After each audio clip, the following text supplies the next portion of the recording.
এই হচ্ছে আমার বাবা, একজন প্রবাসী।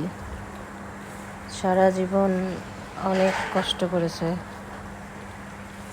বাড়িতে এসে এখনো অনেক কষ্ট করে, বসেই থাকতে পারে না।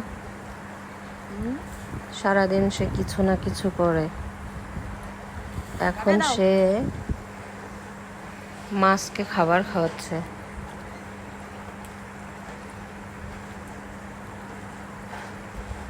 সব সময় সে কিছু না কিছু করতেই থাকে,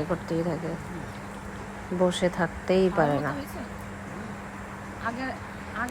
প্রবাসেও সারা জীবন কষ্ট করেছে, এখনো বাড়িতে আসার পরেও বিশ্রাম না নিয়ে কষ্ট করে।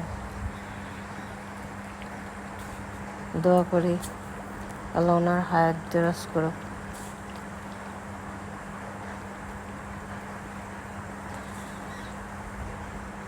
বেঁচে থাকুক আমাদের সামনে।